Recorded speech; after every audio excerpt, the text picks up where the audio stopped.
इब्राहिम मेरा दोस्त है। तो फरिश्तों ने कहा कि दोस्त बनाया है इसलिए उनको इतनी नेमतों से नवाजा है। अल्लाह ने फरमाया कि इब्राहिम मेरी दोस्ती के काबिल है, जाओ इम्तिहान ले लो। फरिश्ते इब्राहिम अलैहिस्सलाम को आजमाने पहुँचे। आप खेत पर बैठे थे, एक फरिश्ता वहाँ इंसानी शक्ल में बैठकर तस्बीह पढ़कर अल्लाह की शान बयान करने लगा। जब आपके कानों में मीठी सी आवाज गई तो आप ढूंढते हुए उसके पास पहुँचे और पूछा कि तू मेरे अल्लाह का जिक्र कर रहा था? फरिश्ते ने कहा मैं ही था।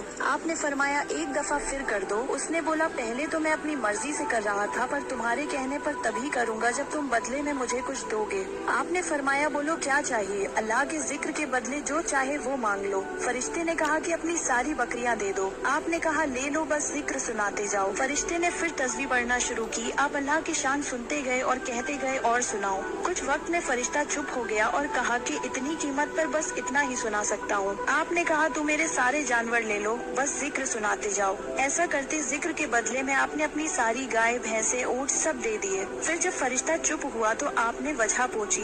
फरिश्ते ने कहा अब तुम्हारे पास कुछ नहीं है, अब क्या दोगे? आपने फरमाया कि अब तुम इतने जानवरों के मालिक हो, इनकी रखवाली के लिए तुम्हें गुलाम तो चाहिए होगा। तुम मुझे गुलाम रख लो, पैसे ना देना, खाना ना देना, बस मेरे अल्लाह का जिक्र सुनाते जाना। ये सब सुनकर फरिश्ता रो पड़ा और कहने लगा कि मैं आपके रब का फरिश्ता हूँ। आप वाकई में इस काबिल हैं कि अल्लाह ने आपको दोस्त बनाया है।